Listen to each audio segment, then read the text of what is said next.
one of my mentors, Richard Rowe. We're going to be getting started in about 10 seconds. Please drop your information in the chat. We archive the chat, so we'll be able to follow up with you guys. Everybody will receive a video of the presentation. You'll be able to access the video for the presentation as well as the slides. And so we want to know who is in the building. Make sure. I see my good brother, Brother Henry, beat the streets. We got the wrestling contingency represented. What's up, Brother Henry? Doing some outstanding work.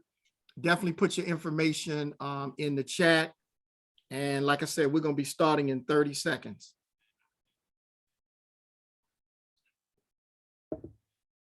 So go ahead and get your water. If you got to go to the bathroom, got to make a quick cup of coffee. We're getting ready to get started in a few minutes. Once again, I want to thank you guys for being nimble.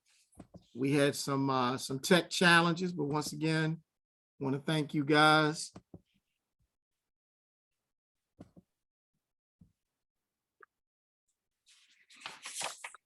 And so, ladies and gentlemen, we're going to get started. Once again, my name is David Miller from the Strategic Resources Group. I wear a whole bunch of hats. Just a couple of housekeeping notes. Please mute your line. There'll be plenty of time for you to engage us in conversation. Please use the chat box. Shout out to, I think that's my man, David Hollingsworth. We used to wrestle together back in the day, had dreams of going to the Olympic team, but that's a whole nother conversation. And so make sure you guys utilize your chat. Keep your lines muted because you may have background noise in the back. Once again, we want this to be engaging.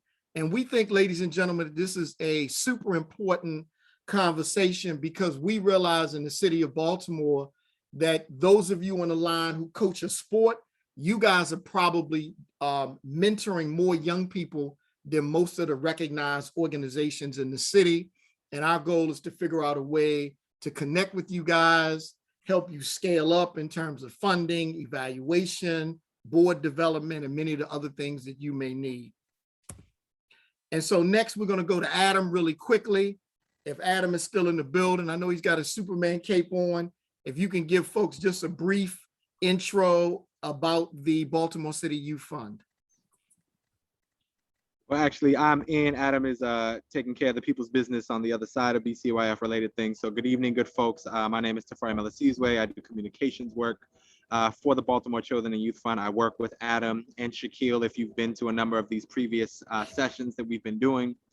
And the long and short of it is that BCYF is a nonprofit stewarding public funds to ensure our children in Baltimore City and youth are healthy, ready to succeed in school and in life, and live in stable, safe, and supportive families and communities. And as Baba David was just saying as he was chiming in, the role that you all are playing in stewarding the relationships of our young people in the city is incredibly sacred and incredibly meaningful. And so we've been really just grateful to partner with Maryland Mentor and SRG over the last few months to put on a series of events like this that really work to not just connect you all who are doing really great work to resources and information and each other, but also to connect you all that have come here to the types of things that you want to do to more deeply and more effectively build and grow your work. So that's who we are in a succinct version, and we're excited to see what happens this evening in the conversation. So David, back to you.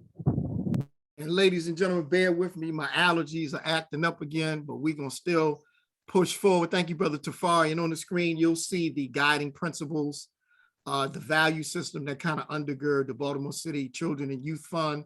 Please make particular note on your schedules, November 11th and 12th. We're having a 2-day symposium, power pack lineup of youth development professionals representing the best that Baltimore has to offer in this particular space.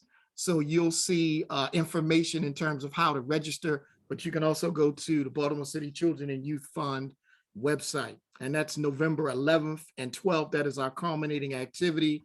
This is our 7th workshop, we've offered a power packed workshop that literally people from across the country have wanted to participate in, but we've told them it's only for our folks in the Baltimore metro area. And so this is our last installment, but stay tuned. There'll be some additional workshop offerings. Once again, ladies and gentlemen, mute your line. We'll have an opportunity for Q&A for you to jump in. Please utilize the chat box if you have any questions. And this particular session, or this series of sessions, is being offered by the mighty folks over at Maryland Mentor. I know Renee is in the building, Sadiq and Sada. They have a dynamic team of folks. You want to check them out. And then also, I'm a principal partner of the Strategic Resources Group. And so you can really check us out in terms of the work, that we are doing. And so for those of y'all that have missed sessions, here's kind of a sort of a thumbnail sketch of the sessions that we're doing. Today is the last session, which really looks at one-on-one for coaches. And once again, we believe, for those who just chiming in, that coaches are doing significant mentoring. Sports teams are doing significant mentoring in Baltimore, but are often underfunded and underutilized. So you definitely want to pay attention to our Baltimore City Virtual Youth Development Forum, November 11th and 12th. There will also be a funders panel connected to that body of work. You want to register. Registration is free.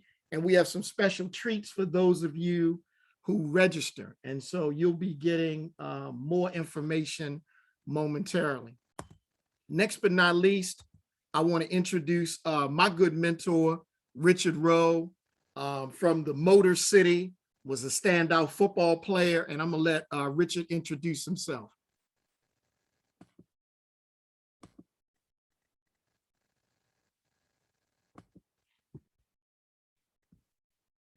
Richard, are you in the building?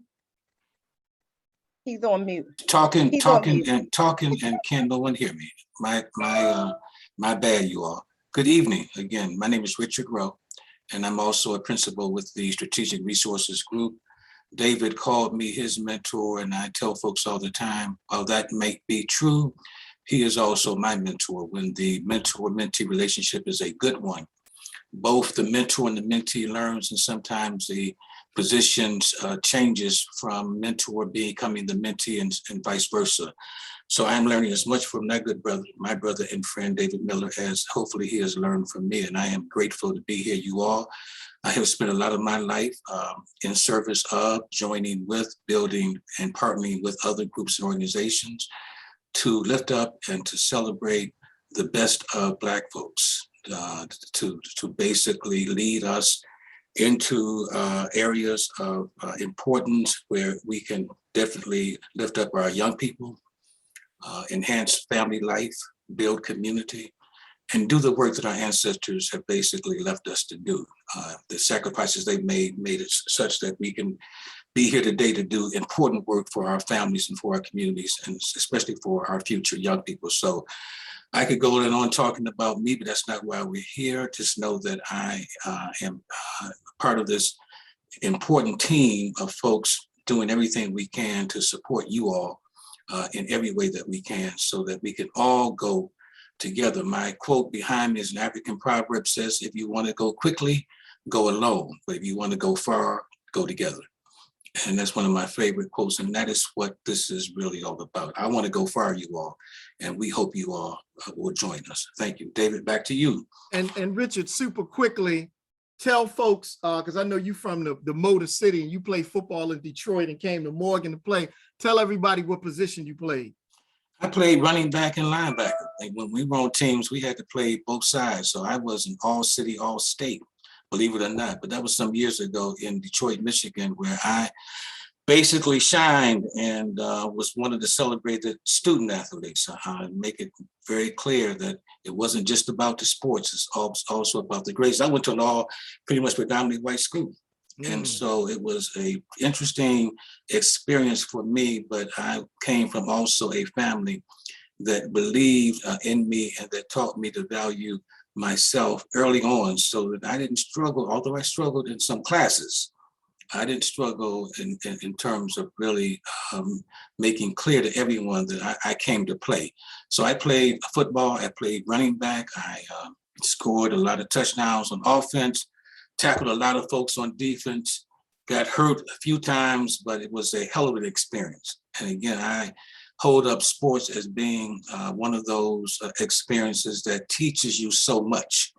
You learn so much from being part of a team. Teamwork is critical, as you pretty much know, those of you who play sports. So that was my experience in that arena. David, I know you played some sports as well. What did you play, brother?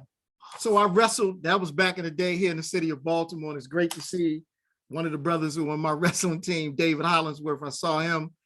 We were pretty good, but like many coaches, we lacked facilities, we lacked coaching, we lacked a bunch of things. I ended up trying to walk on for a Division II wrestling team in college and went out there on the mat and got destroyed because I wasn't prepared. But that's a whole nother conversation, Brother Hollingsworth.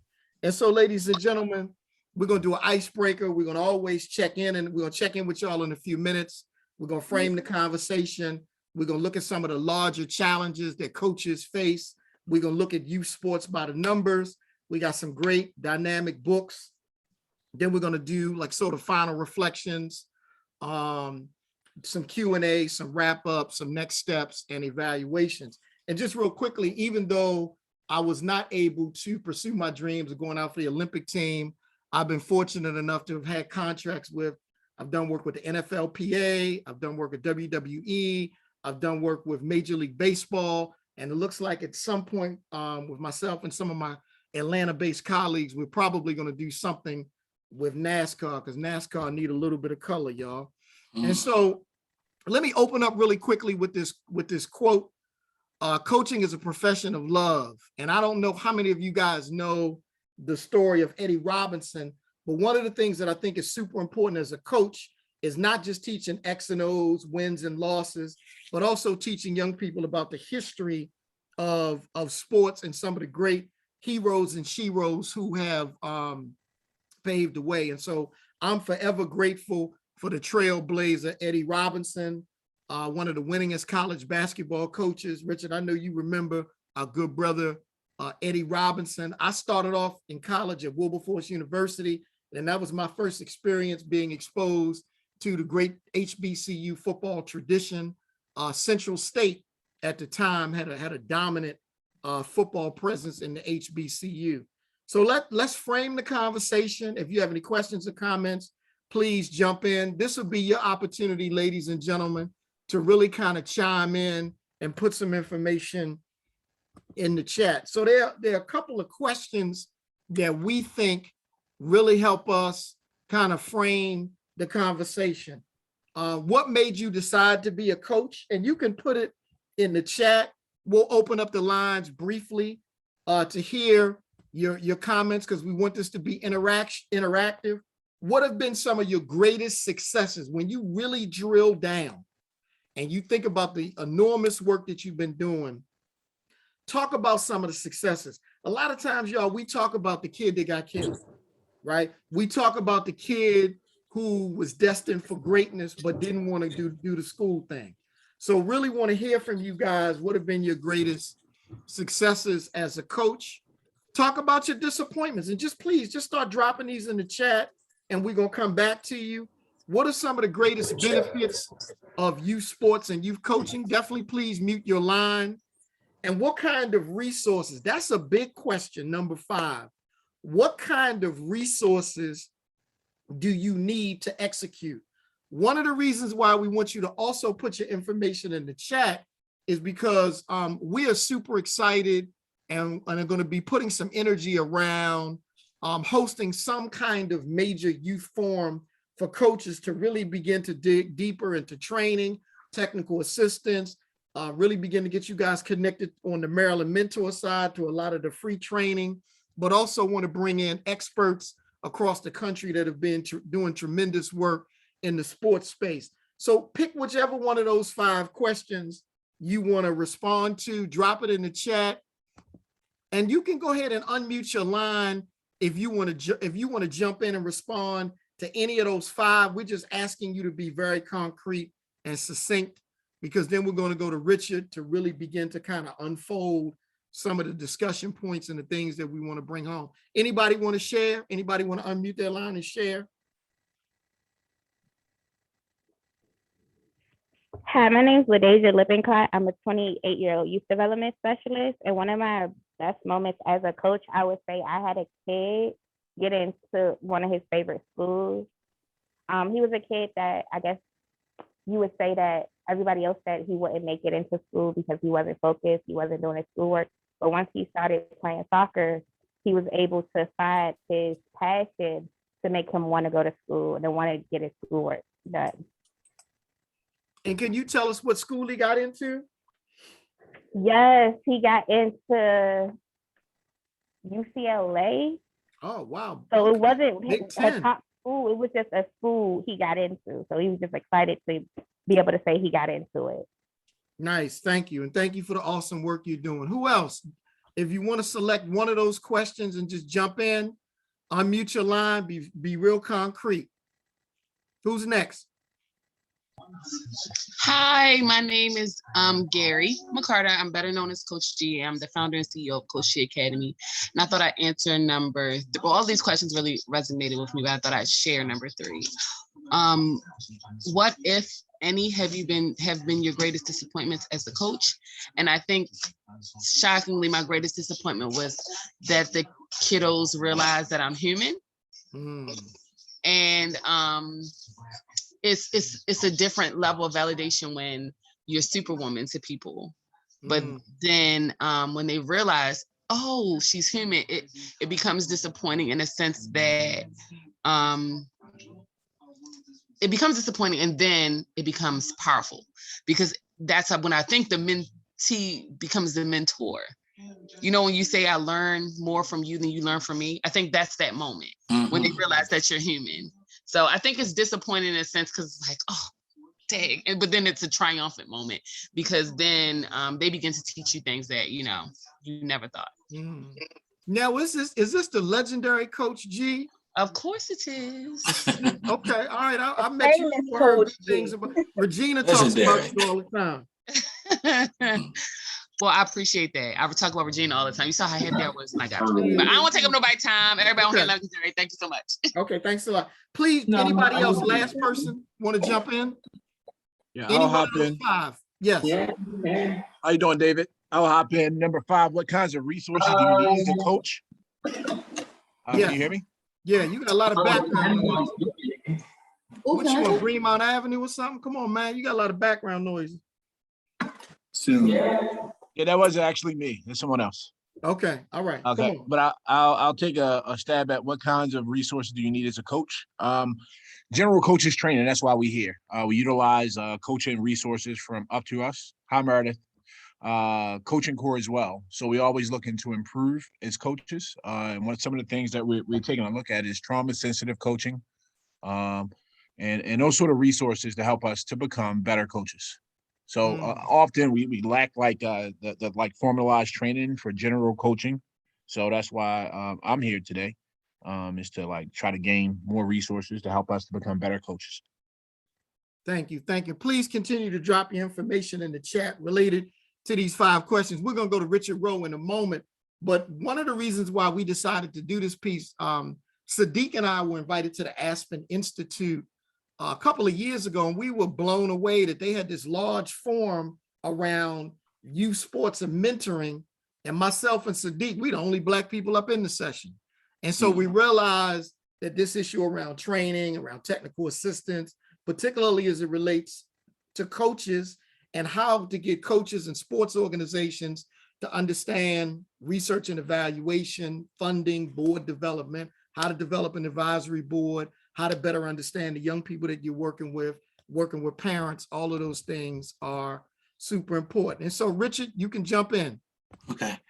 Thank you, David. We again, as David indicated, please keep entering your responses to those 5 questions. Those are very important questions that we hope you all will reflect on, and just park yourselves there, for a few minutes now and after the session to really give thought to why you became a coach, because some of what we're going to be talking about is going to hopefully add to those reasons the benefits of coaching, the disappointment sometimes, and of course, what do you plan to get out of this important leadership role? Because sports, you all, is huge. It affects so many young people. We wanted to just highlight some of the numbers that we are aware of when we are talking about sports, when we're talking about youth sports. And here are just a few stats that I'm certain that most of you who are doing this work pretty much have a good sense of. 3 out of 4 households have at least one school-age child participating in youth sports. 56% of young children in America are in sports. What are the other 44% children doing? They're doing other things, but we have a huge opportunity to really touch young people. I know that when I was coming up, my brothers and I, we basically couldn't wait until the fall and the spring, the summertime to really get active in sports. And so it just had a lot of attraction to us. And today that attraction is still there for a lot of young people, and a lot of households, a lot of parents are eager to get their young people into sports. Across the board, more boys are involved in youth sports. I'm certain that those numbers are changing, because we now see a lot of girls participating in sports as well. These numbers are 2017, 2018, but again, I believe that a lot of boys, because that was our orientation for young boys was that you got to play sports. If you really want to really be the bomb in your community, you really want to really attract the girls, and you really want to basically follow pursuit of the athletes that we used to see on TV and so forth and so on coming up. Most of those athletes, of course, were men. And until the 60s and 70s and 80s and so forth, we started seeing women involved and engaged in sports. But more boys are involved. Suburban children more so than rural and urban young people. And we all pretty much know why. Some of those reasons in urban and rural areas: less access to facilities, resources, and of course, parents' incomes play a huge role in determining if their children are going to get involved in sports. And the beauty of some of you all who are on this webinar is that you all are pretty much aware of some of the limitations. And so you have stepped up and said, look, we're not going to let income or access to facilities prevent us from doing what? From engaging young people in this very important experience. And so, but that is a issue still for a lot of urban communities. They simply don't have access to facilities, and of course, parents can't pay the fees, sports fees for some of the young people, so that limits the number of young people involved in sports. Still, a lot are involved. Only 27%, and this is something just for you to think about. 27% of young people living in homes with incomes under $25,000 play sports, compared to 45% of children from homes with incomes greater than $100,000 a year. Children who start, and this is a very interesting stat here, these are some of the benefits that we really wanted to lift up. Children who start participating in sports between ages 6 to 12 have a 40% higher test scores, 12 to 20% higher lifetime earnings, a 15% increase in likelihood of college attendance, and a significantly lower incidence of obesity. Lifelong benefits of youth sports, and these stats are coming from the Aspen Institute that David mentioned a few minutes ago. Reflect on that, you all. I mean, these are the benefits of engaging young people in sports. All value added, all things that we need to basically lift up anytime that we get the opportunity to let our community, our families, and so forth know that there are true benefits to be derived if you can get your young person involved in a community sports or an active sports in sports. Roughly 45% of young children are playing an organized sport, and that number is actually down from 2008. 80% of young athletes quit after age 15. And why is that, you all? Burnout and injuries.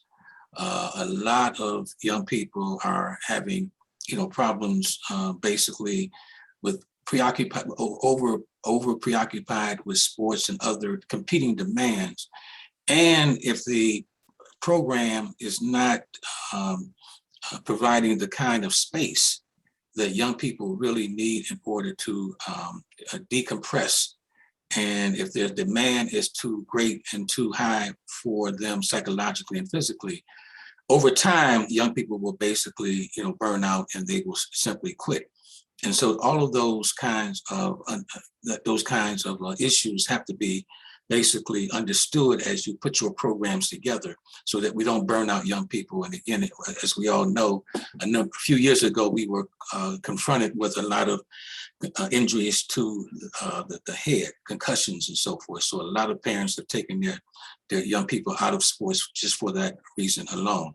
But we just wanted to share some of these numbers with you all to give you an understanding and appreciation of where we are with regards to youth sports and the kinds of issues that basically derive from some of the numbers that you see in front of you. Keep in mind about the benefits, because again, hopefully your program is paying attention to some of these benefits beyond just winning at all costs. There are other things that young people can truly benefit as a result of being involved with sports. David? Yeah, Richard, let's park the car here really quickly. Anything jump out at you guys based on some of this information? Anything jump out at you? Anything you want to respond to? You can either open up your line or you can drop it in the chat. Just really curious to see, is there anything here that jumps out at you?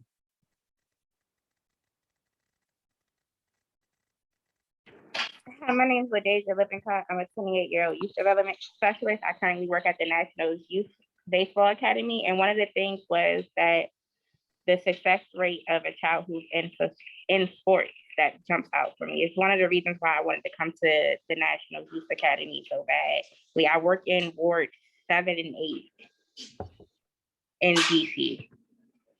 Okay, you in Ward 7 and 8? Yes, sir. All right, I'm in Ward 8. I'm gonna drop my information in the chat. And I've been trying to, sorry y'all, sidebar, I've been trying to get in touch with the folks with youth baseball. So I'm gonna give you my email really quickly. Reach out to me. Definitely reach out to me. Anybody else? Anything jump out at you based on some of the data that Richard has highlighted? Okay, if not, we're gonna. David, let me share another stat. Let me share another stat that's not here, but I don't know how many of you all know about the work of Dr. Jawanza Kunjufu, an educator out of Chicago who basically is deeply involved in youth development related issues. He shared with us when he was here in Baltimore on a number of occasions, and all of his.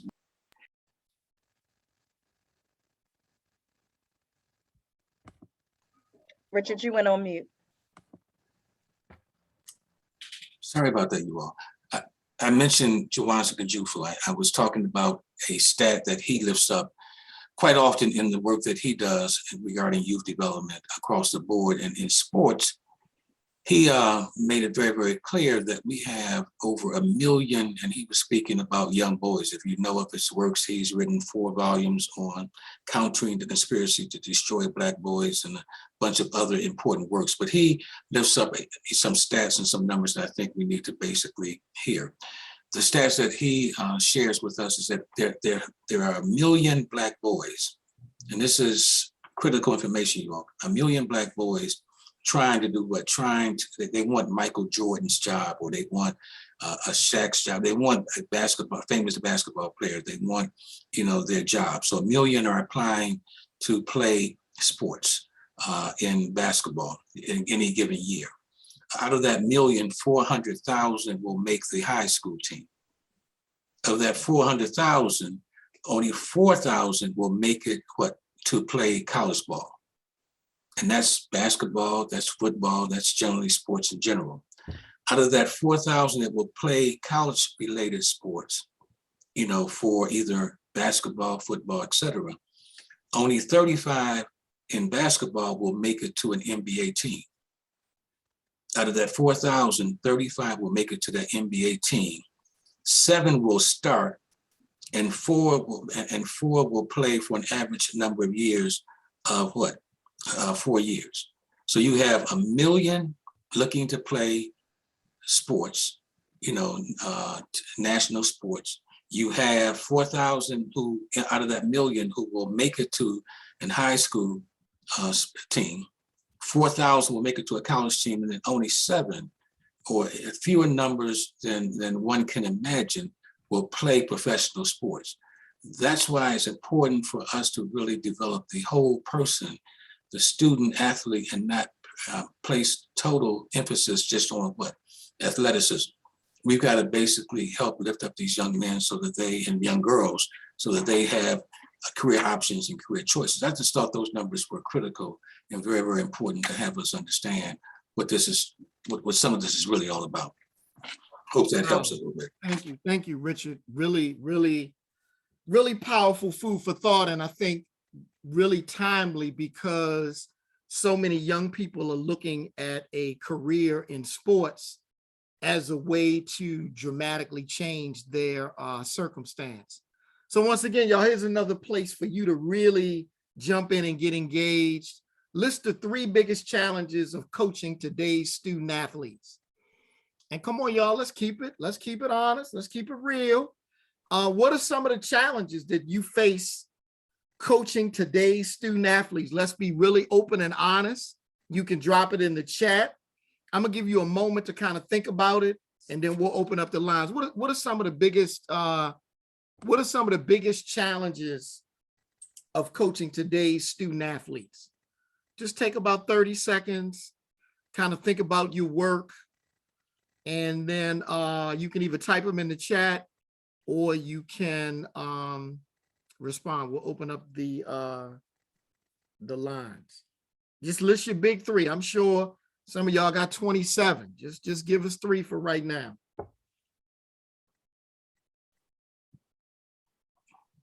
So you can list them in the chat, or getting homework done, COVID learning loss, transportation, K-8, COVID negotiating the silos of K-8 athletic programming. All right, who wants to open up their line and share? Just give us your 3 really quickly. Hi, my name is LaDeja Lippincott. I'm a 28-year-old youth development specialist. Once again, I work for the National Youth Baseball Academy. And one of the things that I would say is social emotional learning, as well as the trauma that the kids already have due to COVID and other things in their background. So a lot of times as a coach, you have to wear multiple hats. You have to be the counselor. You have to be the person who understands social emotional learning, as well as still trying to coach a kid into being the best athlete they can be, and not the best athlete someone else wants them to be. Thank you.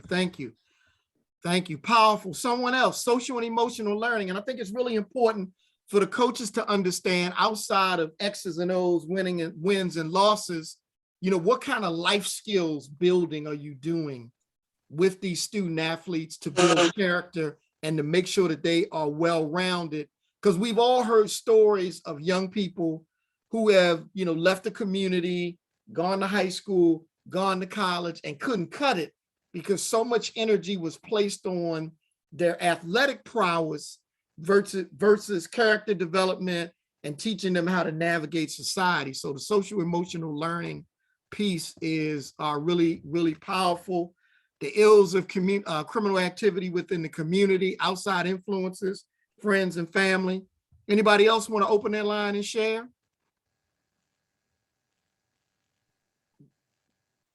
Okay. No, let's stay there for a minute, Dave, because again, we want this to be interactive. We really want to force folks to really come out, wake up, basically join the conversation, because we know that there are some challenges, and we're not going to force you to respond, but we would love for you to really just take a few minutes, and as some folks are doing, entering, and we're glad to see you entering your responses in the chat room. But if you really want to share, please just take yourself off mute and just share with us.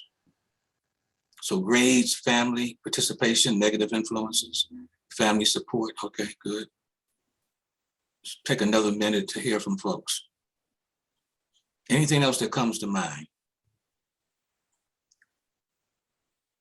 Part-time jobs. Right.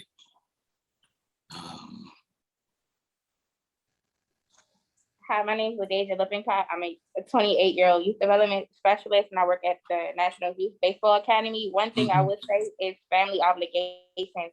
A lot of my students have siblings, and they may have to take care of those siblings. So that means they may have to miss practice because there's no one at home to babysit little Johnny or Josh, or they may just be tired from having to stay up with a baby who they shouldn't be taking care of. Okay. Thank you, sister. That is a big one. Family responsibilities, family obligations. I'm gonna throw one out, Richard. And I know you're from the Motor City, Detroit. I'm blown away by the lack of funding for particularly school related K-12 sports. Because like when you look at states like Texas, Florida, Ohio, Georgia, Illinois,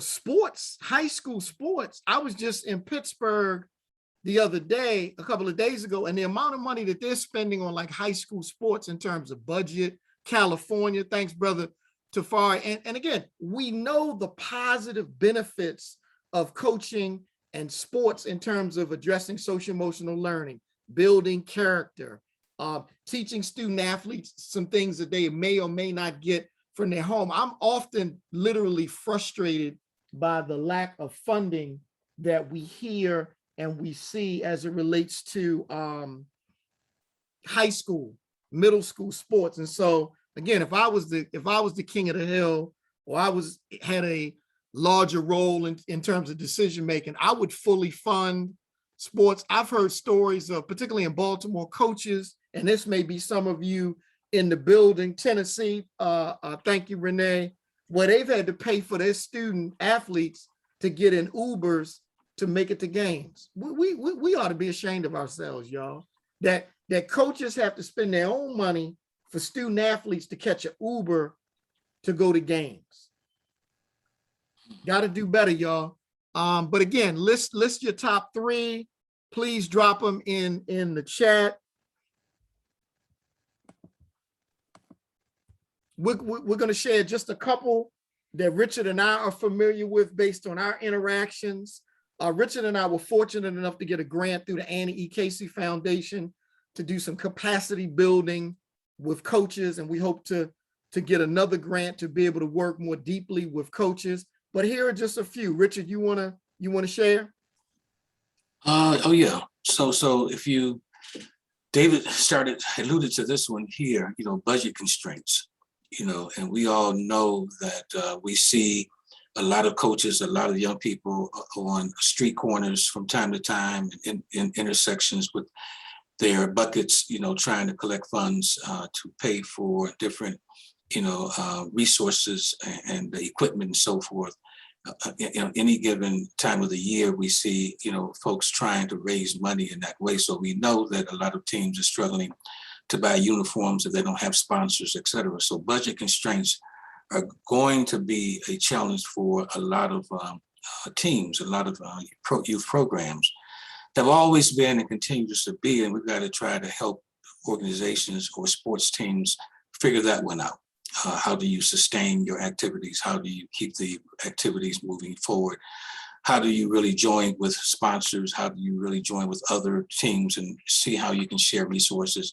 And there's some positive groups. In fact, there's a couple of groups within the Baltimore City Youth Fund that all they do is basically receive, old equipment. I shouldn't say old, but equipment from high schools and from colleges that can be shared with community-based youth programs. I don't know The name of the two groups that I'm aware of that basically is connected to the Baltimore State Youth Fund, but I would encourage you all to look that one up with regards to really figuring out how to pay for some of the things that you need a budget for, like uniforms, like equipment, and things of that sort. So again, budget constraints will be for some of you all a major constraint and will limit your activities. Working with families of student athletes, not always the most easy thing to do. It's going to be a challenge in some instances because, we got to get everybody on the same page. And if we have families that are challenged by a number of different issues, and there is a desire by their children or child to play sports, and unless we are really basically intentional about sitting down with that family, letting them know what this is all about, the benefits, et cetera, there are going to be some challenges that I think, you're going to face and engaging those families into this activity. David, I'm gonna let you take the next one, then I'll take 4 and 5. We'll do it like that. Yeah, you said 4 and 5? I'll take 3, just take 3 and 4. Yeah, adjusting expectations of student athletes. Again, we know everybody wants to go to the pros. Everybody wants to go, Division I. A lot of times student athletes don't look at Division II, Division III. I am super excited about what HBCU sports are doing. And so again, expectations of student athletes. Oftentimes students have attitudes if they're not getting a lot of playing time. And so the temperament and the understanding and the communication skills and or strategy of the coach is super important, because once again, if you've been told in Pop Warner, you the greatest thing since sliced bread, and then you get to a middle school program, a high school program, and back in the day, as we used to call it, if you ride in the bench, you're gonna have some problems. So Richard, you can jump in and do 4 and 5, and I'll do 6, 7, and 8. Okay. Student attitudes and work ethic. We are faced with a lot of, with a condition today where situation where a lot of students, basically, think something should be given to them, that they don't have to work for it, and so we have, a number of young people who might fall into that category. And so it's a effort to try to help them understand that their attitude will determine what their altitude. So if they have a good attitude, then it will contribute to how far they go, how high they go, and how far they can reach. And so we've got to instill in them, and this is the power of sports. This is the power of the work that you all do in youth development work. We've got to help our young people, have not only, goals, but they have aspirational goals. What is it that you really want to get out of this? And so we got to help our young people basically figure out, what's the right attitude to play sports. And work ethic, of course, preparation is critical. Those who come early and leave late sometimes are those teams that basically, win. So again, it's not going to always be, come early, stay late, but that has to be at least incorporated into the mindset of a lot of our young people in terms of what does it take to win, not just in sports, but in life. What does it take to win in sports as well as in life? And so that's going to be a challenge. And there are ways that you can basically, we can help you or assist you in helping you contribute to that, those outcomes for your young people. Understanding winning and losing. You all know this is a very, very critical point. How do we really help our young people distinguish between the only goal that so many teams place emphasis on, and that is winning at all costs? And what does that do to one's psychological health? What does that do when you lose? What does that do to you psychologically and emotionally? If all the emphasis is just on winning, then how do you deal with losing? Because we all know that there are very few 18 and 0 teams or 16 and 0 teams that finish the season. Losing will be part of the process. So we got to basically be clear about what this experience is all about. It's not just on the field, but in life. And so we got to help our young people understand and distinguish between winning and losing. So to contribute to one of our individuals who chimed in earlier about social and emotional learning and helping young people deal with winning and losing. We see that played out in all during the Olympics, prior to the Olympics and so forth, where we had a number of athletes, basically struggling with what's the toll and what's the cost of only winning, or being taught that winning is the only goal. So that's a very, very important key point that we really wanted to lift up. David? And number 7, the importance of sportsmanship. Can somebody unmute their line really quickly and just give me your definition of sportsmanship? What's sportsmanship, or what do you think we mean by sportsmanship? Well, you could drop it in the chat. Somebody share with us what you believe sportsmanship is all about. Hi, my name is LaDeja Lippincott. Once again, I'm a 28-year-old youth development specialist, and I work for the National Youth Baseball Academy. And one of the things I think sportsmanship is understanding every win isn't a win and every loss isn't a loss. Okay. Somebody want to build on the sister's definition? Because we throw out the term sportsmanship. We tell student athletes to be good sports. What does that mean to you? Or you can drop it in the chat.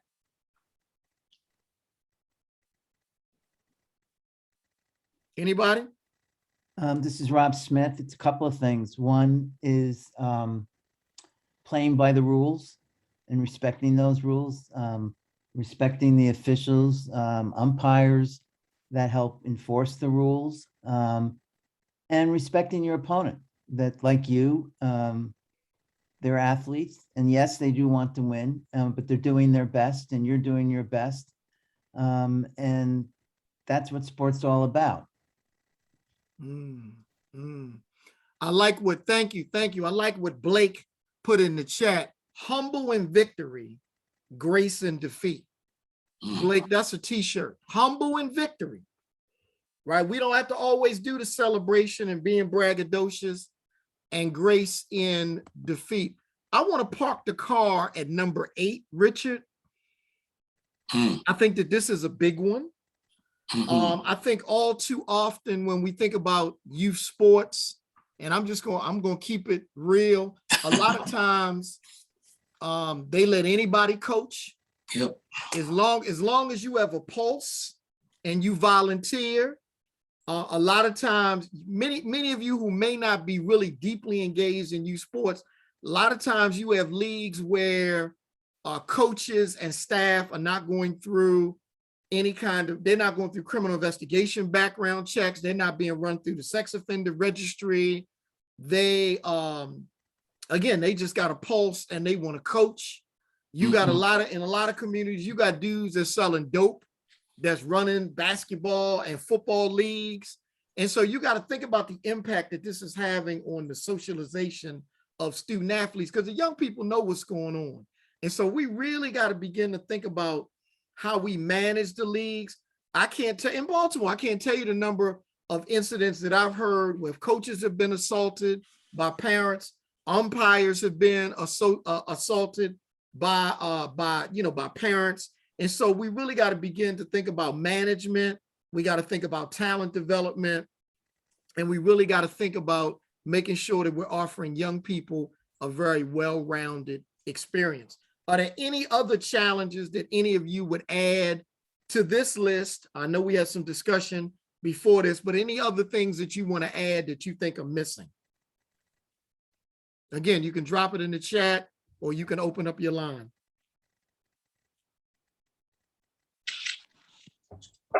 Hi, I'm LaDeja again. One of the things I would say is spacing. A lot of times you have a great program, but you do not have the space for your program, especially if you work in the wards I work in. You may not even have a gym to have a basketball team, to have basketball practice. And then you have to, once again, that feeds into budgeting. You have to rent out a space from somewhere else. So how have you managed to overcome that challenge, if you have? So if you know how to write grants, there is a way for you to write all basketball as STEM. and you can get funding through that through a STEM grant. But if you do not know how to write a lesson in STEM and teach it through basketball, through their playbook, you won't be able to do it. Okay. And I'm going to also suggest that we'll probably get more into this in terms of, how do we basically, address the various challenges that we have lifted up. And again, we talk a lot about collaborating and partnering and sponsorships, et cetera. And so we're going to appeal to you all, encourage you all to really, since this is a moment, this is a moment when everybody is trying to do the right thing. Everybody is trying to lean in and say, we want to help, we want to support. We have hundreds of businesses and corporations in the Baltimore metropolitan area that wants to basically support youth-related activities. I'm going to suggest that, beyond the grant writing, which is critical, beyond, securing monies to add to your budget, revenue streams, et cetera, that you really seriously think about also appealing to these corporations and these businesses that to provide space sometimes, or to pay for that part of your budget, so that doesn't become a priority or a priority for you, but that can be satisfied or addressed in that way, in that manner. This is the moment, you all, when again, everybody is saying, look, social justice, trauma informed, all these different terms that we throw out, we want to now see, put your money where your mouth is, in terms of supporting the things that will lead to success in our sports program. So I just want to add that to, should suggest that people think about that as you figure out how to overcome some of the challenges that we just talked about. And I think Richard, you make a really good point in terms of management of youth sports. And that's some of the work that Richard and I were doing with the Casey Foundation grant, working with a small number of groups. Now is the time to get your front office and your back office in order. If you're not 501c3, there are a couple of organizations in Baltimore City that provide fiscal management. There are tremendous resources in the city, youth development funds. And we know that BCYF will be, and hopefully Adam can talk about a little bit about that, toward the end when we get to the Q&A. I think that they'll be putting out RFPs. I think it's spring 2022, but there will also be some discussion about BCYF funding at the November 11th and 12th virtual youth forum. So you definitely want to sign up. But it requires, ladies and gentlemen, to do the grant writing, to do what Richard has said. There are groups out there that are willing to give money, but your front office and back office has to be in order. And we don't really have a lot of time to go into front office and back office. But if you're going to be writing a proposal to, let's say, Giant Foods, they expect you to have your paperwork in order. If you reach out to the Baltimore Ravens Foundation or the Baltimore Orioles, they're going to expect you to have your paperwork in order. And so again, as Richard said, this is the time for you to really begin to think about scaling up the direction of your program, putting some ideas on paper, and collaboration. You may not have the capacity to do everything. You may be able to partner with another existing sports team, and if the two of you co-write a grant for $50,000 versus you trying to go after that grant by yourself, you can bring your experience to the table. Your partnering organization can bring their experiences to the table. You stand a better chance of winning the $50,000 if we go together. But I think, particularly in a nonprofit space, we've been culturally conditioned to go alone. I'm going to write the grant by myself and try to get the money. There's strength in numbers. Right. And lastly, while these are some of the biggest challenges, and there may be others, cannot emphasize enough, you all, this is a time, this is the moment. We cannot let anybody off the hook at this. I mean, our children, if we are really serious about providing a healthy space for our young people, we're serious about respecting and valuing our children, we cannot let any institution off the hook. And we've got to basically make it plain and clear that these challenges, all of them that are listed here, can be overcome. You know, even budget challenges can be overcome, but we've got to, again, as David just shared, and you all see in the background behind me, that powerful quote, if we go together, then we can basically go far. We got to, you know, tell stories about the benefits to be derived from this very important, I'll call it the industry, sports industry, for young people. If we're building character, if we're helping young people understand the difference between winning and losing and what the issues are behind, you know, the winning and losing, or the added value, the value added aspects of winning versus losing, and all of the, you know, key pieces that build character and that sets young people on a trajectory of basically achieving in the right way and maintaining emotional health and psychological health. This is the moment, this is the time we got to basically decide that this is the moment and this is the time, and we're going to not take a no for an answer from institutions in this city and town to get this work done. And Richard, we're gonna keep driving home that point about collaboration. Yep. And the other thing, y'all, is the resources are in Baltimore, right? But it's gonna require back office and front office, and that's a whole nother conversation. Right. Any questions before we moved on? Because I know we dropped a lot on you. I know we dropped a lot. Please either unmute your line or drop it in the chat. Any questions? Hi, I'm LaDeja Lippincott. I'm going to place my information inside of the chat. You guys can find me on LinkedIn, or you can find me through my email, okay? Okay. You guys need help, please reach out. Okay, drop your stuff in the chat and we're gonna follow up with you. Anyone else, any questions, any comments, anything that we were unclear about before we move on? Okay, Richard, I think we in business, man. One of the things that Richard and I really believe in is coaching through a positive youth development lens, because y'all, it's bigger than wins and losses. One of my mentors, we're going to talk about his book in a few minutes. Many of you may know of Joe Erdman, played for the Baltimore Colts.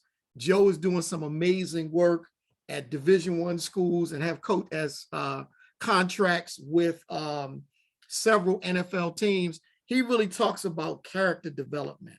And so we look at coaching and youth sports through a positive youth development lens. And so, Richard, I'm gonna go over the first three and then you can go over the next three. Provide a space that's both physically and emotionally safe, right? It's one thing to provide an environment that's physically safe, but then we also need to provide an environment that is emotionally safe. A lot of times we know in the locker rooms, on the field, you know, there's a lot of bullying. And so those are things that we really have to deal with as coaches and leaders in this space to make sure that the environment is not just physically safe, but is also emotionally safe. We've all heard horror stories of things that have happened in the locker room. And so once again, we want to make sure that student athletes are emotionally safe, communicate in a positive manner. This whole notion of coaches cussing each other out, cursing parents out, cursing students out. I just watched something on ESPN about a coach at the University of Connecticut who was so belligerent to the female basketball players that is shocking that this kind of behavior could go on in 2021, 2020, where the coach would, I mean, some of the things that this coach was saying to female athletes, he told some white coach, he told the Black female student athletes that you could no longer come to practice with cornrows in your head. You needed to get rid of your clothes. I mean, just demeaning and offensive language to student athletes. There's no room, Richard, for that kind of behavior when we talk about character development and building student athletes. And again, I know we got to talk tough sometimes, but there's a fine line. Teaching tactics and skills, you know, skill development. We still got to focus on, you know, skill development, really important. Richard?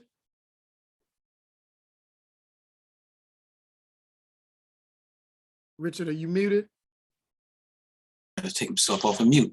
Teach the rules of sports. In every sports, there are rules, and every single one, and they may vary, but certain rules are basically the same in terms of how do you prepare for sports, how do you really interface and interact with other teams, how do you interact with players on your team, how do you really deal with scoring. I mean, all the different rules of sports are critical for every player on your team to understand, and that those rules should be repeated. They should be in writing. You should be saying to your players, you must basically understand the rules. I mean, there's something very, very powerful in the business world. Learn the rules of the game and play the game by the rules. And so you have to basically understand, if you're going to play sports, there's some rules, and if you don't understand them, then you will jeopardize the team. You can jeopardize the team. You can jeopardize all aspects of the team winning, or all aspects of the team basically succeeding in operating at the level that you really are expecting. And so make certain that in your particular sport that you are coaching, that you understand what the rules are, you list those rules, you lay them out, you give them not only to the players or the young people on your team, but also to the parents. That everybody has to be clear about what those rules are. And again, as I said before, message repetition is critical so that those rules are internalized and understood, so that there is no deviation from those rules. Help players understand the importance of healthy competition.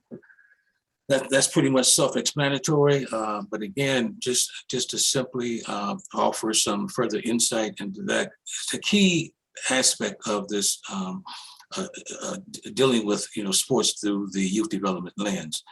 Healthy competition is not just physical. Healthy competition is psychological as well. And we've got to basically help young people understand when they are basically involved with team sports, which is competitive, that we really want to make certain that there is issues related to how do you deal with, different violations.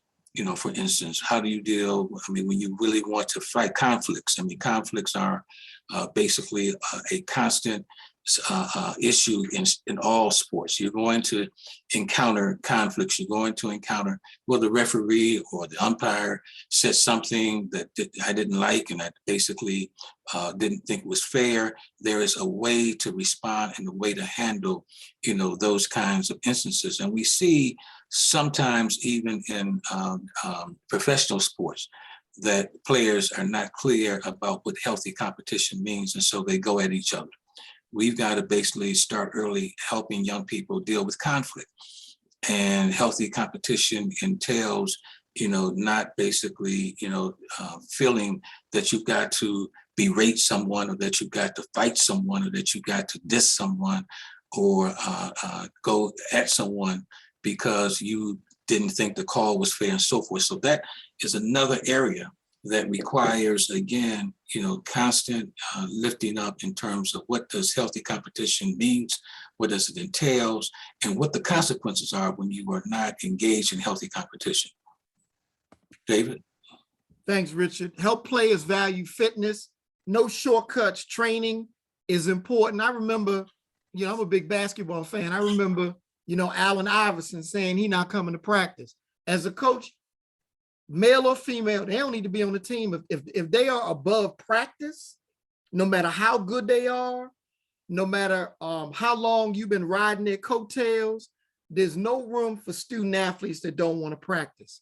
Help players become outstanding adults and connect sports to real life. My brother passed away a couple of months ago, and at his funeral, many of the guys from the neighborhood came together. See my good friend Raymond Hawtham in the building. We ended up taking a picture together, a group of brothers who played baseball together 40 years ago.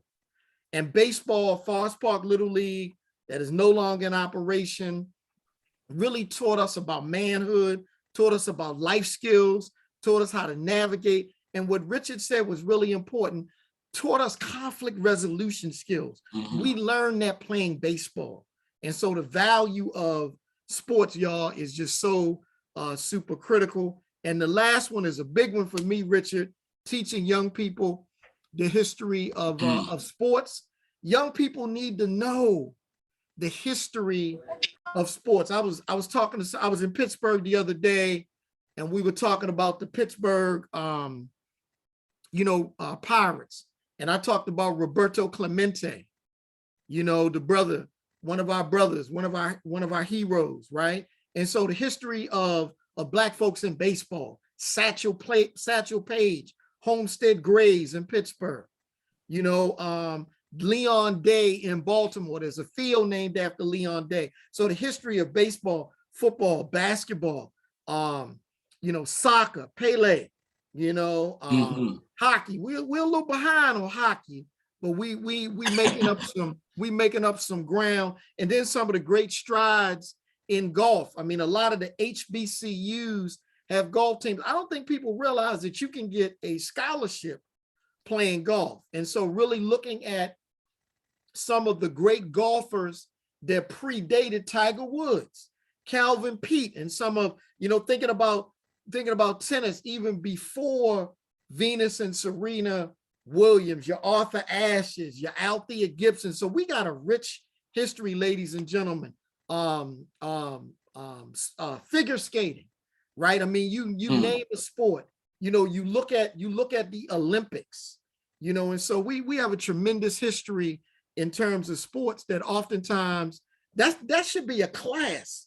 If you're working with student athletes, that should be a class. And if you need somebody to come in and drop some knowledge, either holler at me or Richard, and we can bring that home. But the history of sports, that's life skills, that's connecting stuff, to real life. And David, real quick, because you're making some excellent points because the history of sports is really the history of life.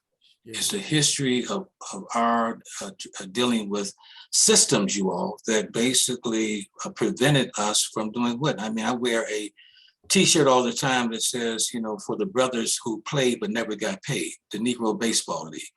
And you can talk about the Negro Baseball League and bring life and understanding of what they had to go through. And then there's a powerful documentary that just popped up on one of the social media platforms, or one of the streaming platforms, of the life of Muhammad Ali. You could simply walk your students, male or female, through that 4-part documentary and teach so much, because so much was lifted up in that documentary. And that's just one of so many. Your young people don't want to read, and we really encourage, in your program to lift up reading. That is what we had to do when we were coming up with so many folks. And that's another story, another conversation about not being able to read after 12 years of school and all that kind of stuff. We can't get into all of that this evening, but the history of sports is the history of life. Let young people understand what the barriers were and how we overcame them, the strength that it took, the sacrifices that were made. Everything that went into winning was not just on the field, but we had to basically endure and talk about the power of endurance, because that is another aspect of this important experience that we are taking young people through: enduring, sacrificing, discipline. And when you look at some of the historical pieces that David mentioned, and the lives of so many that had to go through so much to not only just play sports, but to basically, continue to live life. You're playing sports, you're competing with others and so forth, but you then have to leave the field and deal with the streets and deal with the suites and deal with the discriminatory practices and all that kind of stuff. This is a critical point. We hope that you all will add that to your programming. And let me throw out a couple of sports that we seldom talk about. I know we got Ray Hawkham in the building. Lacrosse. A lot of people don't know the story of the great Morgan State lacrosse team back in the 60s. And Ray, drop in the chat the year that Morgan State University was killing it in lacrosse. Our good brother Jim Brown was a star lacrosse player, but we're dominating in sports like soccer and even swimming. And we've had several African-American Olympians in swimming, but yet we don't necessarily, talk about it. Swimming requires pools and some resources and things of that nature. But again, when we're given an opportunity, y'all, we dominate. And at the end of the day, we're able to do a lot of character development That's right. in the space of sports. And so, y'all, we probably have about 25 minutes left. So we want you guys to begin to think about some of your additional questions and comments. This is a quote by Tony Dungy. I keep looking at my phone because people are blowing me up with some additional things that they wanted to share. Leadership is about relationships, y'all. I mean, at the end of the day, youth development is about building relationships with young people.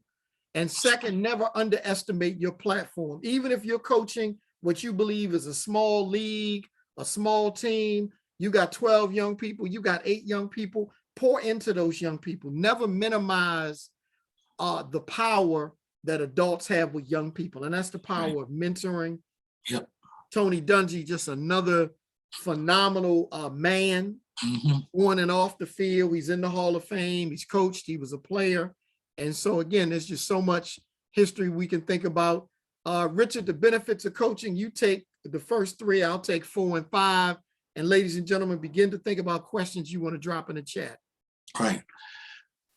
First one, sharing your love of sports with young athletes. I mean, again, you will never be able to minimize, what the information and messages you impart about the sports that you are coaching. If your students feel your love for the sports that you are coaching, they will basically, feel that love and feel that connection, because it's contagious. And so we pretty much probably speaking to the choir with most of you all, because most of folks who coach, and I don't have the numbers on that, but many of you played sports. And so as a result of playing sports and realizing the benefits from the sports, you come to love it. You have come to love it. And most cities, especially ours, have a lot of sports fans. I mean, you can't fill stadiums up with folks who don't simply love sports. And so let your athletes and let your students and your players understand why you love the sport. What is it about the sport that causes you this immense desire to want to coach, and also what basically propels you to get up and to do this work. If they can capture and understand that love of it, I mean, it's contagious and will carry them, throughout life. Helping young people access the power of playing on the team and working with others. Can't underestimate the power of teamwork. Teamwork, you can teach so much to young people as a result of dealing with sports. I mean, sports, I play a lot of chess, and there's a lot of relationship and correlation between the moves on a football field, on a basketball court, in any kind of sports that correlate with the moves in chess. You are basically doing what? Outplaying your competition. You are thinking several moves ahead. You are basically understanding that without my teammate, we can't win. Going together, we can't do this by ourselves. A lot of important lessons are learned through sports, and the power of playing on the team is critical. And teams are not even in individual sports. When you do gymnastics, there is an element of teamwork. There's an element of teamwork in every sports that you can think of. Many of even though they might be individual related sports, there's an element of teamwork in order to win. And so helping young people understand the power of playing on a team and what that can lead to, not only again in the sports arena, but in life, that we cannot, and again, we come from a culture that is African-American people, Black folks come from a culture where community was critical. And if we wanted to win, we had to do what work as a community, work as a family, and other ethnic groups have similar kinds of values and norms, et cetera. But we got to basically make certain that our young people understand the power of winning together. We got to restore that and help them internalize that message so that we can deal with all kinds of issues and systems. David, I think 3. And ladies and gentlemen, on 3, we do have a typo that should say teaching youth important lessons that will help them become future leaders. We'll make that modification. So so that when you get the handouts, that'll be taken care of. Once again, we talking about future leaders. Most student athletes, as the data that Richard shared, most won't go to the pros, but most will be great leaders in their community and in their careers, helping young people build interpersonal skills, which is extremely important, communicating, following directions, listening, some of those really important skills that we need, and create lifelong relationships. Again, there's a couple of guys in the building right now that I've literally known for like 40 years plus. I wrestled with David Hollingsworth, Raymond Harkham, and I played Little League baseball together and grew up together. So this notion of teaching young people how to work together, regardless of what neighborhood that you live in. When you go to cities like Chicago and LA, you find that youth sports is the thing that's saving a lot of lives, particularly in the midst of young people growing up in gang affiliated neighborhoods. A lot of times, some of them young men and young ladies that are involved in gangs, when they know you are a student athlete, you almost got a free pass. They won't even mess with you. And so creating these lifelong, and Richard knows what I'm talking about, growing up in Detroit. Here's some great books that Richard and I shared: Inside Out Coaching. Joe Erdman, do a search on Google search. One of my mentors, just an amazing guy, played for the Baltimore Colts back in the day.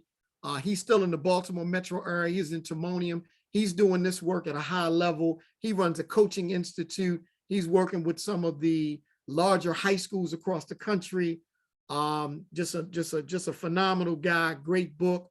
I'm looking forward to Ryan Shazier's new book that's coming out in November. If you're not familiar with our brother, many of us were watching the game when he got hit, and he's been paralyzed, but now he's walking, and just a phenomenal story of not giving up. I strongly suggest you get the book and share it with your team. Just an amazing book for your team to read. One book that we forgot, and I'm going to put it in the chat. One of the best books, Richard, that I've ever read, and he was a high school and college sports star, but then he went the journalism route. Stuart Scott, and if anybody can put the name of Stuart Scott's book in the chat, it is a book that I highly recommend. Stuart Scott's fight with cancer will bring tears to your eyes, and the reason why he didn't give up and he fought cancer was because of the same things that he learned when he was playing high school and college sports. Just a phenomenal book by Stuart Scott. If somebody can drop that in the chat. And William Roden, Richard, I know you are familiar with William Roden. Actually went to the great Morgan State University, has written one of the most profound books about looking at athletes and the money and the trappings and all that comes with the sensationalism around athletes. And so just another amazing book that we definitely want you guys to read. Every Day I Fight. Thanks, Renee. Y'all, look, I'm telling you, if you pick up the book, it's going to be hard for you to put it down. Just a phenomenal book about Stuart Scott's fight with cancer. So these are just 3 or 4 of my books that I want you to read. Richard, give them your book list. Here's just a few, you all. For parents, you're going to have to share with parents that we can't emphasize enough the relationship that you must forge with parents and give them as many resources as possible. And this is one of those books that I would highly urge you to really share with your child or children involved with sports, mental toughness. And it gives you 8 proven 5-minute strategies and exercises to help build mental toughness in your child. And so I highly encourage that. David mentioned, of course, Tony Dungy. This is a handbook that I think you will find very useful in your coaching experience. So again, highly recommend this book because it again goes through so many aspects of the challenges, of the things that you should know and understand, and basically impart to your student athletes often and early, or early and often. And then more than the score, this is all about character building. You know, how parents and coaches can do what? Cultivate virtue in youth athletes. Character building, understanding that winning cannot be the only goal, that there are so many life lessons to be learned, and that there are virtues that you should honor and that you respect, the dignity of sports, you know, the positive aspects of sports and so forth. So again, important lessons that, you know, again, if you are instilling these in your student athletes, they will never forget. You know, they will never forget. And it's going to sometimes be the reason why when some folks try to encourage them to go the wrong way or go in a different direction, they will opt out and go in the right direction. They will have that intestinal fortitude to do the right thing. And so we cannot minimize or underestimate what you all are doing. What you all are doing, and we praise you all, and we appreciate the fact that you took this on as a career goal. And it might not be a paid position. Some of you might be volunteer coaches, et cetera, but you know, we really want to lift you all up. The Maryland Mentors and Baltimore City Youth Fund and Strategic Resources Group thought that this was a critical session for that purpose alone, to lift you all up and to share with you all as many resources. These are just, again, a few of the books that we can basically share with you all. And I encourage you all again to read that early book that I mentioned, Dr. Juwanza Kunjufu, either one of his books, Countering the Conspiracy to Destroy Black Boys, or what's that other powerful book, David, that he wrote related to Be Popular or Smart. Mhm. So he has a whole list of books. So anything about him, and there are others. And if you're looking for a book list or a resource list, and you would like for us to provide that for you, don't hesitate to reach out to David or myself. Thank you, Richard. Once again, you guys, 6 books, 7 books, 1 is in the chat. I would strongly suggest, I would love for you guys to pick up Ryan Shazier's new book, and particularly if you're doing like high school sports, that would be a great book. I mean, that'd be a great book to assign to the students, to your student athletes and the parents. And so, y'all, we're winding down. Just a couple of slides and some housekeeping information, because I know we want to get to some Q&A. We're going to take the slides down and just, we're going to go free fall. Any questions or comments? Let's be honest, most elite sports programs are not designed to meet a children's needs. They are designed entirely for adult ambitions. And I think that a lot of times this particular quote speaks to what I was saying a little earlier, that a lot of times there's not a lot of regulation in youth sports. There's not a lot of training.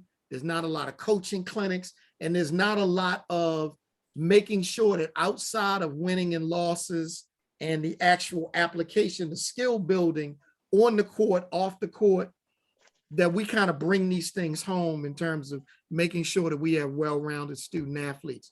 And so what we want to do, as we kind of started off with some kind of probing reflections and questions for you guys, here are 4 questions. Just take a moment to think about these 4 questions. We're going to open up the lines in about a minute, minute and a half for anybody who wants to share. You can pick any one of the questions, or you can drop your comments in the chat. So let's take about 2 minutes to think about each of these 4 questions.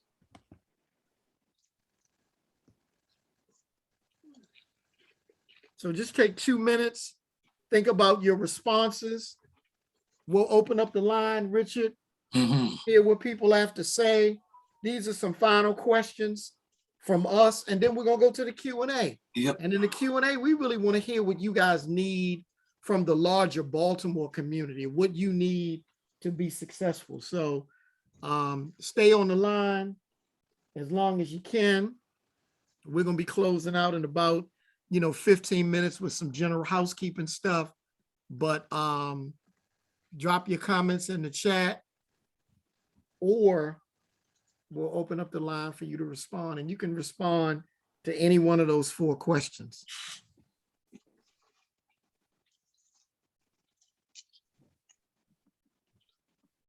Gonna give you guys another minute to kind of think about your responses.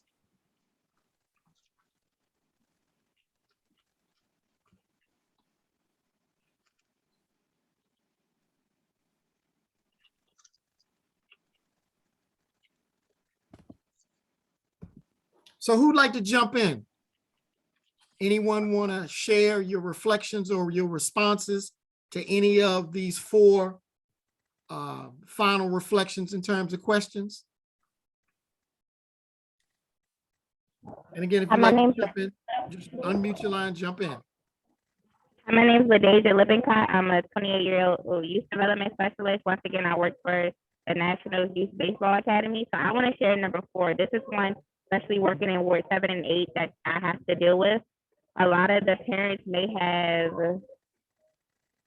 their expectations of what they want their child to do and where they want them to be at and not where the kid is at. So being able to advocate for the kid while still respectfully talking to the parent as well, because you may have a kid who doesn't want to play baseball but wants to play basketball, but because they're a big baseball fan, that's what they want to do. And you may have the opposite. You may have a kid who really wants to be here, but their parents want them to be a doctor. So being able to advocate and have both perspectives and to place yourself in both shoes, especially how sports can help kids with schooling, and in how schooling can help with sports.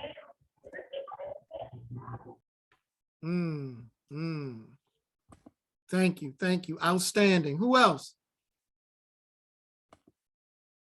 Anybody else want to add? And we got a couple in the chat. Coaching strategy is teach professional development through basketball training.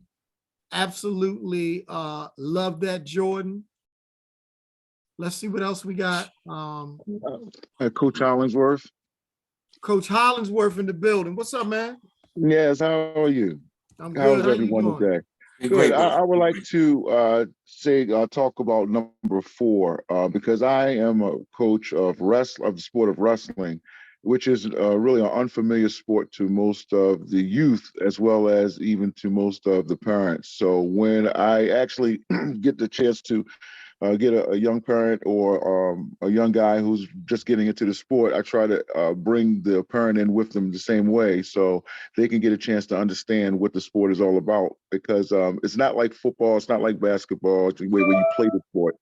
It's more like a life sport. So you have to incorporate a lot of things like what we were, like what you were talking about earlier. A lot of the things that you was talking about, that's all encompassed in the sport of wrestling. So it's definitely my approach to dealing with the parents would be just to definitely bring them in and actually teach them the sport almost like I'm teaching their child, really, because that's how it is. Okay. David, look, David, that's powerful. That's powerful, brother David Hollingsworth. David, there's in the chat box, there's someone, I can't pronounce his last name. I don't want to mess it up, but Blake Missel. You see that one? I coach to usher young people into the next stage of their lives with empathy, perseverance, integrity, and courage so that they can become thought leaders and change agents in their community. Wow. Brilliant. Spot on.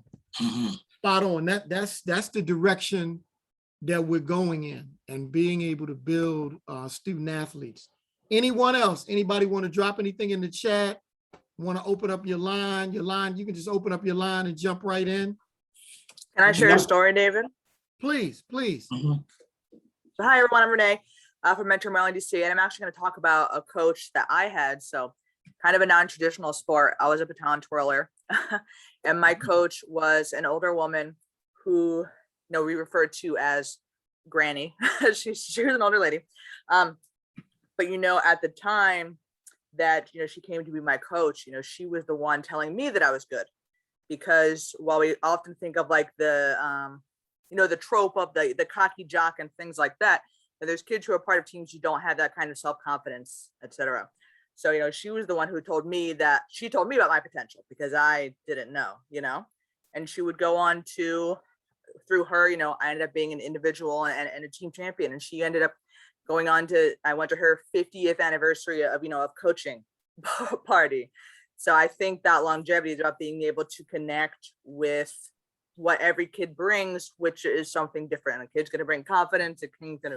Some other kid's going to bring uncertainty, and being able to navigate how that works individually and in that team dynamic as well. Thank you, Renee. Thank Powerful. you. Anyone else? Thank you, Renee. Powerful. Anyone else want to share? Would love to hear some folks talk about how would you like your players to remember you and your coaching philosophy. More folks about your coaching philosophy. Well, all the questions are just, in my opinion, powerful. But some of you out there, how would you like your players to remember you? Because they will remember you. Go ahead. David Hollingsworth, again. My coaching style, I would say, would be about character. It would be more about owning up to the responsibility of doing what you're supposed to do in order to be a good athlete. So in order to be a good wrestler, you have to have good character. And that goes beyond the wrestling room. You have to have good habits at all times when no one's watching. I would like my players to remember me probably by just having, the love of the sport and sharing the love with them and showing them that they can too succeed in life and use this sport as a life sport. Yeah. Love it. Powerful. Thank you. Thank you. David, how do you think players are going to remember John Gruden? That's going to be, just putting that out there, you all, because again, your past, your history follows you. And although they won the other day, it was a struggle that they had to deal with during that entire week or two of having to realize that their coach, their leader, was homophobic, he was racist. I mean, all those things. And again, past stuff, but still that was front and center. But the question is, how do you, and again, these are reflective, introspective kinds of questions. How do you want your student athletes, your players, your other coaches, your parents, how you all want them to remember you? As what David Hollingsworth, we appreciate what you just shared, but anybody else want to tackle that first question? While you guys think about that, I just had to throw this out. If you're looking for a great read, I Came as a Shadow by John Thompson. Georgetown coach, very humble beginnings growing up in DC. Just a masterpiece. I Came as a Shadow by John Thompson. Book came out about a year ago. Just tremendous piece about John's life growing up, humble beginnings in DC, being a student athlete, just a tremendous, interacting with some of the greatest, basketball players, your Ewing, your Iversons, your Wingates, your Muggsies, and just again, a great book to read and a great book to introduce to your student athletes. Anyone else want to share? Because we're going to be going to Q&A momentarily. Anybody else? Okay, so let's really go to Q&A. We're going to open up the lines. Please feel free to kind of mute your lines. And we're going to take down the presentation. Once again, you guys will receive the presentation. Here's an opportunity. Richard and I have gone through a great deal of content. Whenever we do these presentations, we try to make sure, even though it's free, we try to make sure you get your money's worth. Any questions, comments, reflections, here's your opportunity to share.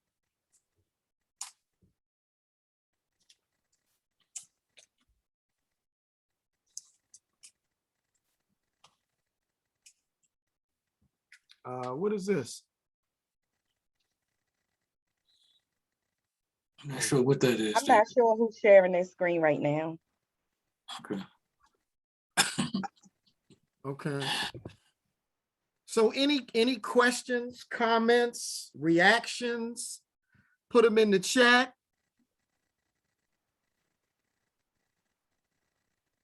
Hi, my name is Ladeja Lippincott. I'm a 28-year-old youth development specialist. One of my questions is what would you say the foundation would be for a great sports program? Like, how would you say the foundation to build a great sports program would be? Foundations for a great sports program. I'll jump in, Richard, and then you can follow. Okay. One is, I think, that sports program, can somebody mute their Who's line? on? Right. Can somebody mute their line? One is that your sports program is connected to the community. I think a lot of times we do things in isolation. And so again, I think that your sports program connected to the general community is really important. I think you need strong leadership. I think you need men and women who are not just good at coaching, because it takes one thing to be a coach, but it takes another thing to run a sports organization. So we got to think about those leadership characteristics. And then we got to think about back office, front office. Do you have the ability to do the management stuff, to raise the money, whether you go traditional routes in terms of grant writing or corporate donations, or even crowdsource funding like Kickstarter, GoFundMe. There's some sports teams that I've seen across the country, grassroots sports teams that have raised in excess of $50,000 doing crowdsource funding, but you need a visionary leader and you need someone who's very organized. I think those are just some things I would recommend. Richard? David, can I chime in? Please. One thing I would say, and you may have said it, but that's foundational, is you got to start with a passion for investing in young people and their development and their growth. And I know that might seem like so basic, but you know, you got to really check your why. Why are you doing this? Right. And it's beyond the game, beyond the sport, whatever that looks like. Right. And what the quote at the very beginning, suggested, if you want to go into this area like teaching, if you don't love a child or children, don't go into that field. If you don't love children, sports is not for you. If you don't value and respect children, sports coaching is not for you. Your program also really quickly should involve all aspects of a young person's life: home, school, and community. We didn't talk a lot about school. We mentioned some of the benefits of sports related to school, but keep in mind that some of the young people who will leave your program will go into high school sports and college sports. And so you are preparing them for life after your team, or after, Pop Warner sports, et cetera. And then I think your program should have and build strong relationships with the parents and with other adults, mentors, caregivers. That should be a key component of a successful sports program. I think your program should also do what? It should provide a space that is physically and psychologically safe. Mm-hmm. So your program should basically be committed to providing that kind of environment. Your program should have a highly qualified and diverse staff that are well trained and committed to what we've talked about, the youth development lens, the philosophy of developing young people and helping them reach their fullest potential. Your program should be committed to that. And then I think those are a few that I would share. And then lastly, I think your program should be committed to what? High levels of committed to high expectations for young people. Beyond just playing sports, what else are you expecting? What else are you placing on the table for your youth regarding expectations beyond the field, the court, or the gymnasium? What else do you really want for your young people? So I would add those to the list that David shared. And ladies and gentlemen, please continue to send us questions. We're going to bring up the information so you can complete the evaluation. Here's your evaluation. You can actually, we have a QR code there. You can put your phone up, click that. You can do that, or you can cut and paste the link. Renee or Regina, can you drop the link into the chat? Completing the evaluation, y'all, is one of the most important functions for us as we continue to provide training and technical assistance. Super important for us. So if you can either use the QR code or someone will drop it in the chat. Please complete the evaluation. Then we got one other announcement, but we're going to give you just a few minutes to complete the evaluation. You can either use the QR code or the link.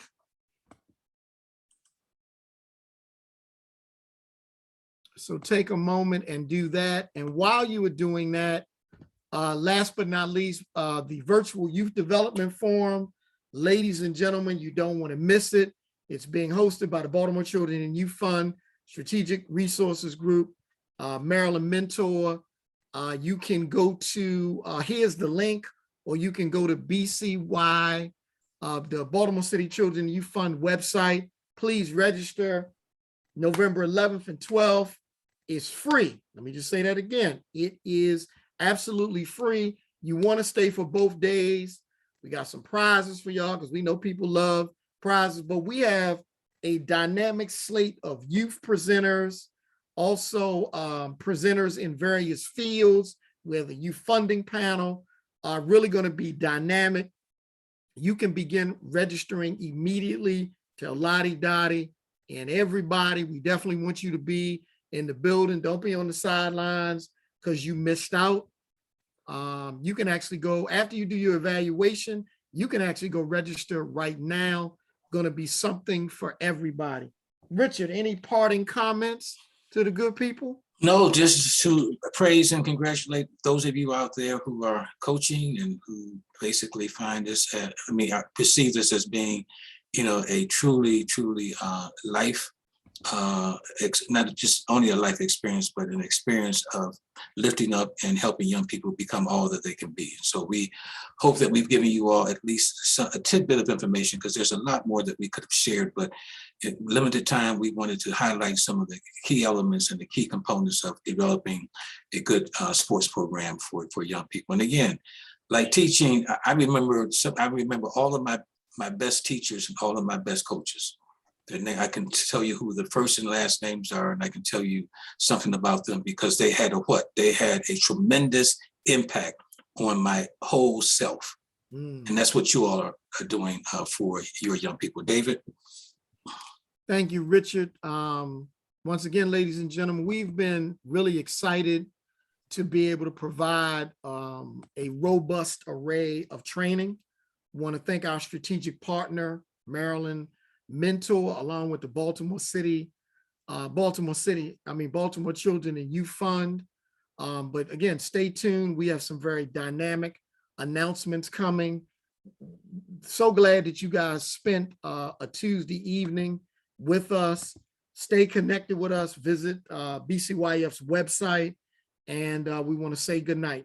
Until our DJ, you got some music that you can take us out in. And thank you, Tiffany. We're going to get those we'll get the handouts and the slides out to you.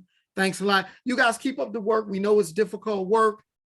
We got some music, some parting music coming up. The recording will be available to everyone. And once again, y'all, we want to say good night. Renee and Regina, thank you all for Thank you all Renee support. and And Tafari, Brother Tafari, we appreciate you, my man. Thank you so much. Peace to all. Oh man, he going there today. All right, take us